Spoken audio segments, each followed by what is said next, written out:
Trust what the narcissist shows you, not what you hope for.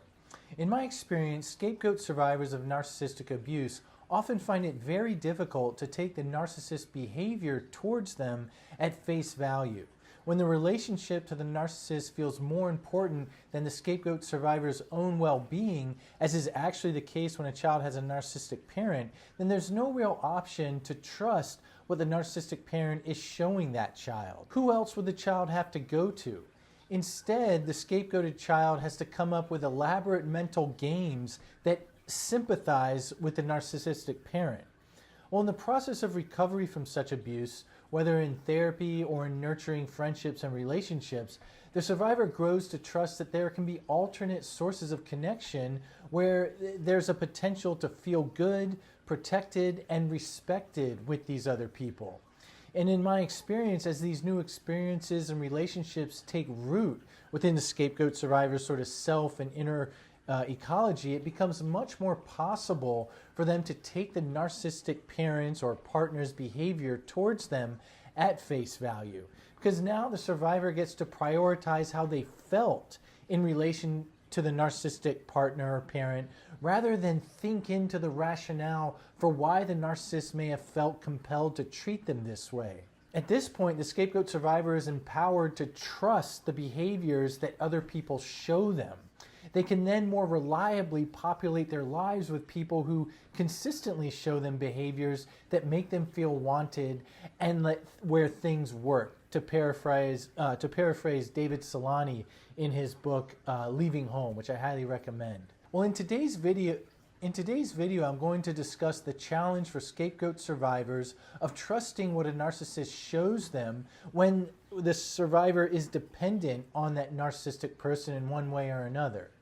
Next, I'll discuss the process of recovery where you get to shift your priority from the narcissist's well-being to your own well-being. And finally, I'll discuss why finding long-standing, close, and supportive relationships with new, safe people, I think, is the most important ingredient to making this shift. And just to introduce myself, my name is Jay Reed, and I'm a licensed psychotherapist in California who specializes in helping people recover from narcissistic abuse. And this form of abuse can leave us feeling lost and estranged from our fundamental senses of who we are. And in individual therapy and my online course on recovery from narcissistic abuse, I try to offer a map that allows survivors to come back to the quality of life they've sort of had a sense all along they know they deserve. And although each survivor must travel their own path for themselves, a general map can be tremendously important to do this with. And I think there are three key features on this map that I call the three pillars to recovery. Pillar number one is making sense of what happened to know that the abuse was not your fault. Pillar number two is gaining psychological, emotional, maybe physical distance from your narcissistic abuser. And pillar number three is living in defiance of the narcissist's rules. Equally important, you can't do this in a vacuum. It's essential to find and participate in communities of people who can get, validate, and support you on this path. Today's video falls under pillar number three, living in defiance of the narcissist's rules. Well, sometimes when a scapegoat survivor reflects on how a narcissistic parent or partner domineered, devalued, intruded upon, and or acted vindictively against them, a reflex sort of kicks in to sympathize with the plight of that narcissistic parent or partner more than themselves. And the reflex often shows itself in expressions like, well, I really don't think they intended to hurt me so badly, or he or she really had a bad childhood themselves and probably didn't know any differently. In these instances, I think the scapegoat survivor is caught wondering more about the narcissist's intentions and history than how it felt for them in the face of such abuse, how it felt for the survivor in the face of such abuse. And this makes good psychological sense. If you are a child to a narcissistic parent, then you are also biologically motivated to love that parent and hope for and seek to find love in return from that parent, and finally to experience a strong bond with him or her. Someone who's pathologically narcissistic is fundamentally incapable of fulfilling their end of this bargain. So such an individual has to devote all of their psychological and emotional energy towards keeping their inflated yet very fragile self-esteem intact. This mission shifts for the narcissistic person what other people are for.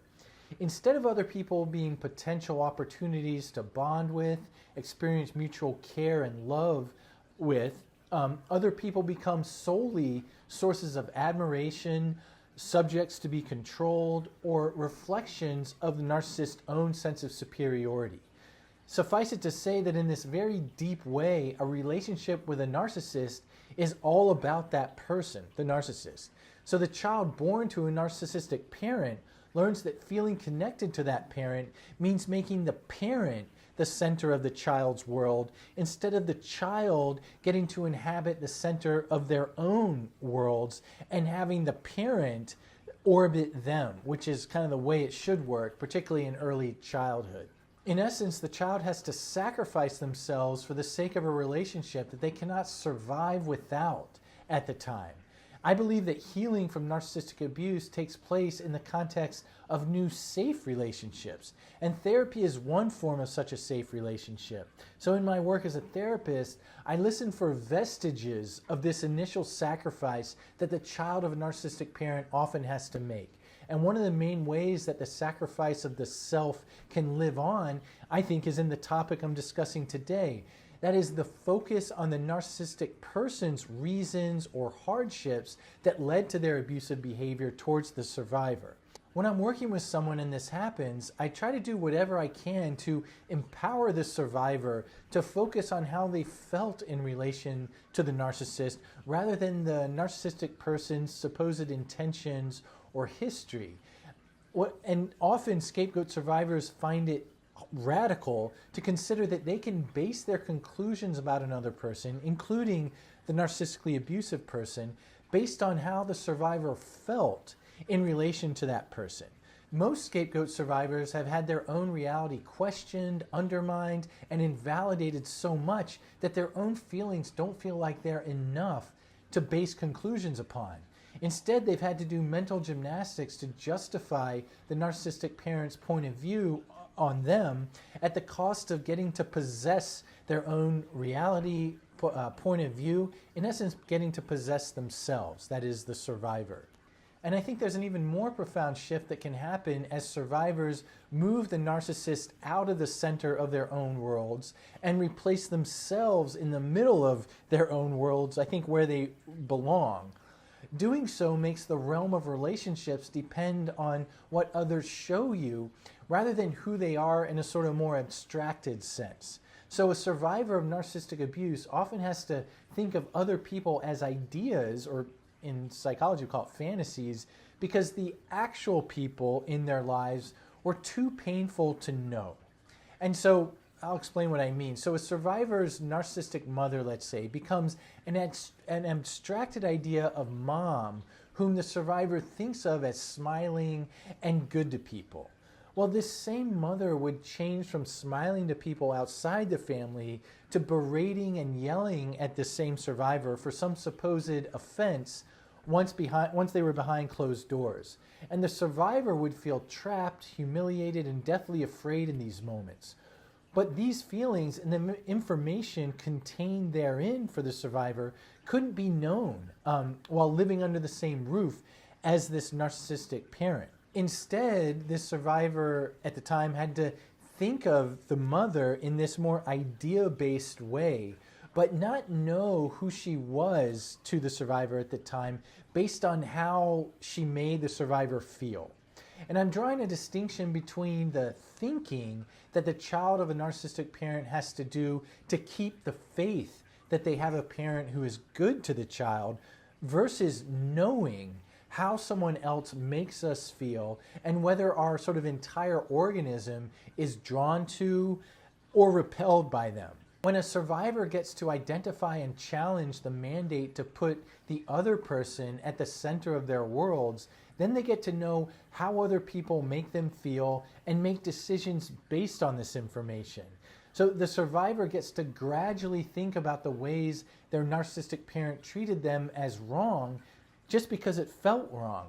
there was way less of a felt demand to justify, say, feeling wounded by the narcissistic parent by having to answer all of, say, the imagined counter-arguments which the narcissistic parent might say if they saw the survivor putting themselves first in this way. Retorts like, oh, you're just being too sensitive, or see, you are the narcissistic one here, always making everything about yourself. Another retort might be, when are you going to get over it? You're just stuck in the past. These imagined rebukes, the loudness of them gets turned down more and more in recovery so that the survivor gets to eventually stop acknowledging them, while meanwhile the volume or the loudness gets turned up on their own inner voices of what they want and don't want for themselves. Well, I mentioned the quote from David Solani so many times in these videos because I think it sums up the intention and the outcome of healing from narcissistic abuse so well. Here it is. Go where you're wanted and where things work. I want to add that in order to know where to go, you first have to care more about your own feelings rather than the narcissist. That takes time, compassion with yourself, and patience. Most importantly, it happens in the form of new safe relationships. And whether that's in therapy or elsewhere, this repositioning of yourself in the center of your life can only happen in the context of a new relationship where doing so does not jeopardize the relationship like it would have with the narcissist. A survivor has to accrue new relational experience that tells them it's now safe to put themselves in the center of their lives, that doing so does not evoke rebuke, rejection, or abandonment by the other person. Instead, the survivor may find appreciation, positive regard, and a sort of generosity of attention and spirit that to sort of be happy that the survivor is putting themselves first in this way. Why am I saying this is such a critical ingredient to the process of recovery from narcissistic abuse? I'd say because it strikes at the heart of the trauma suffered by the survivor of narcissistic abuse. The survivor learned to fear the loss of relationship to the narcissist more than the narcissist's mistreatment of them. So actions that would make the survivor feel good would threaten the narcissist's fragile sense of superiority or stir the narcissist's ever-present envy, and in essence, therefore, would have to be avoided. In recovery, the attempt to center oneself in oneself can sort of post-traumatically feel like it's going to lead to abandonment or rejection, just like it used to with the narcissist. So the survivor needs to be able to take these actions on their own behalf and then experience the continued presence of the other new safe person, in essence still being there along the way. I think it's a lot like a procedure in therapy called exposure and response prevention, which people particularly talk about with anxiety disorders, and in particular obsessive compulsive disorder, or OCD. So let's say someone is obsessively afraid of contamination, and that whenever they touch a doorknob, these fears spike, and they manage that anxiety by washing their hands multiple times. Well, if they're in therapy, a therapist may accompany them toward as the person touches a doorknob, and then work with the client to practice mindfulness as the anxiety spikes up, rather than having the person go and wash their hands. They're in essence preventing the response that they typically would use to get their anxiety to go down, and when that response is prevented enough, the anxiety gets to kind of rise up and then kind of go down on its own accord. And in essence, the system learns that nothing is going to happen if they touch the doorknob. Well, for the survivor of narcissistic abuse, the exposure is to acts of self-assertion, deservedness, and healthy entitlement, which I think is akin to the OCD sufferer touching the doorknob. A survivor may be inclined to do the equivalent of hand washing by criticizing themselves or otherwise putting themselves down in order to alleviate the anxiety felt from, say, putting themselves first or feeling pride. And a therapeutic thing starts to happen when the survivor takes these actions in the context of a new safe relationship and gets to pay attention to the response of the new safe person and manages their felt anxiety that way instead of, say, via self-criticism now the survivor is able to prevent the usual response, which is akin to the hand washing, of putting themselves down after they do something that promotes themselves. And the survivor's system gets to learn that the danger of feeling good existed in the past with the narcissist, but does not in the present with this new other safe person. So as I've said so many times, I think new safe relationships matter the most in recovery. And I want to point you to one tool that can help you orient to new safe people, which is my online course on recovery from narcissistic abuse. In it, I go into depth about the ways one often has to cope with narcissistic abuse by denying the ways the narcissist hurts the survivor and having to insist on the narcissist's goodness. Next, I detail why it's so important to gain psychological, emotional, and potentially physical distance from the narcissistic abuser. Without distance, the process of recovery can be like trying to convince yourself that a doorknob is not contaminated while, say, being in quarantine for COVID, prior to the vaccines and all. Of course, achieving distance is easier said than done, and I go into depth in this course on how to manage feelings of guilt for taking less care of the narcissist, or even feeling like you're betraying the narcissistic person. I also offer a roadmap for what qualities you can look for in safe people so you're not sort of flying blind in this mission.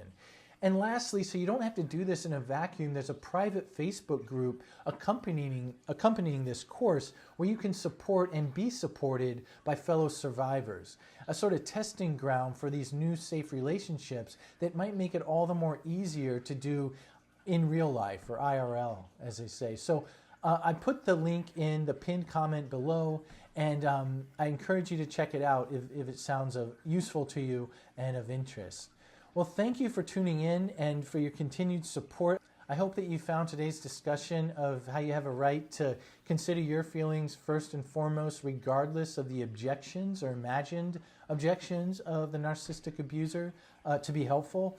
And I appreciate everyone's engagement and comments on the videos. And I look forward to posting next Friday, 9 a.m. Pacific time. Take care.